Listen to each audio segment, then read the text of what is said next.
Move Andriamanitra efa nanao eloka be vava manotohana ny maha olona ka mila miakatra fitsarana.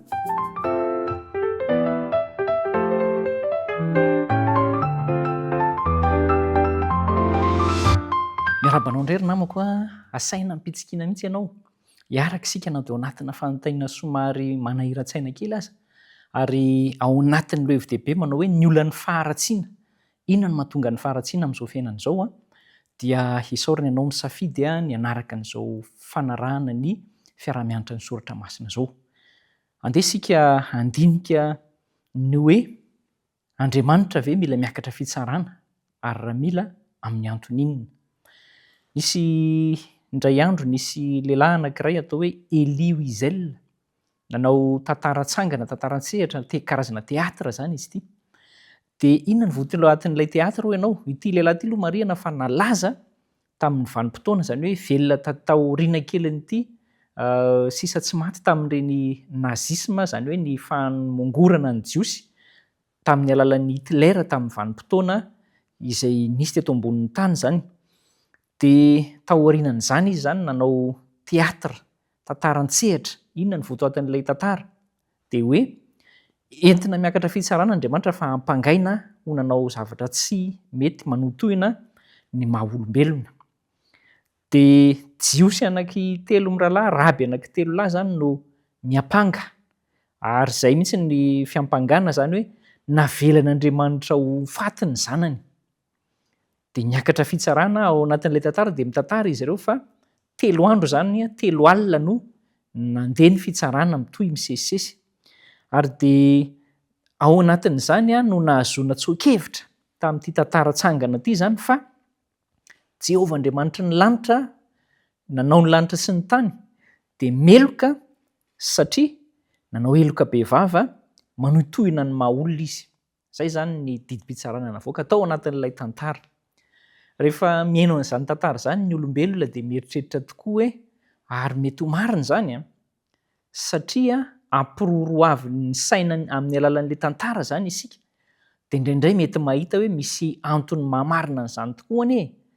Fa tandremo mitandrina isika izany fa ny fampiozongozonana ny saina toy izay dia mety hanimba ny saintsika mankany amina foto-kevitra hafa tsy araka ny sitrapon'Andriamanitra.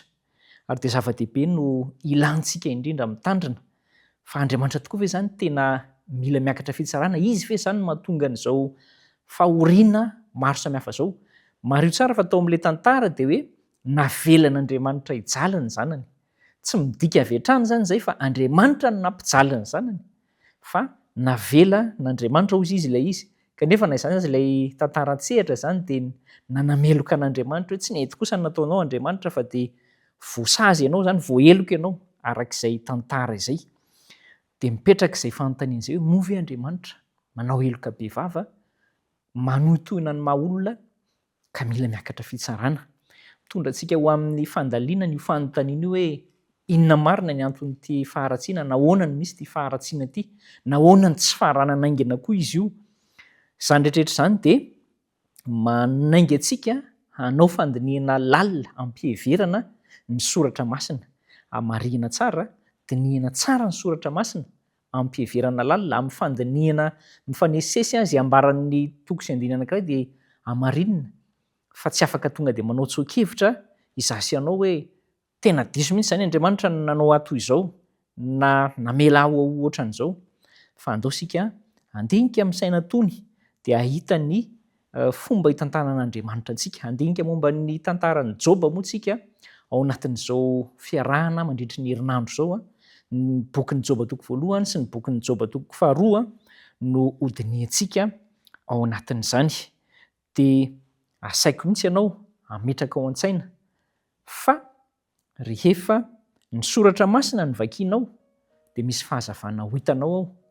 Fa rehefa akombonao ny soratra masina ka ny fiainana andavanandro ny jerenao dia ohatran'ny hoe misy olana ateraka io faharatsiana io ary ohatran'ny mijery fotsiny Andriamanitra. Ary izay mahatonga antsika hanasana antsika isan'andro hoe sokafo foana ny soratra masina dia hazava amintsika kokoa ny zavatra rehetra. Eo ampisaintsainana izay dia asaiko ianao hivavaka.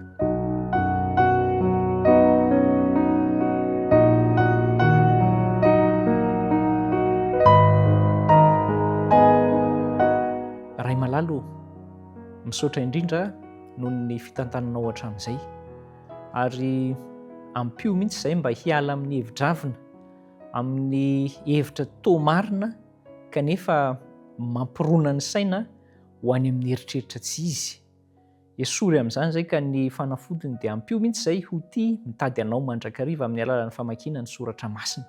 Ampio tia namako ity hanao araka izany eo ambanin'ny fiadidianao izahay amin'ny anaran'i Jesosy. Amen.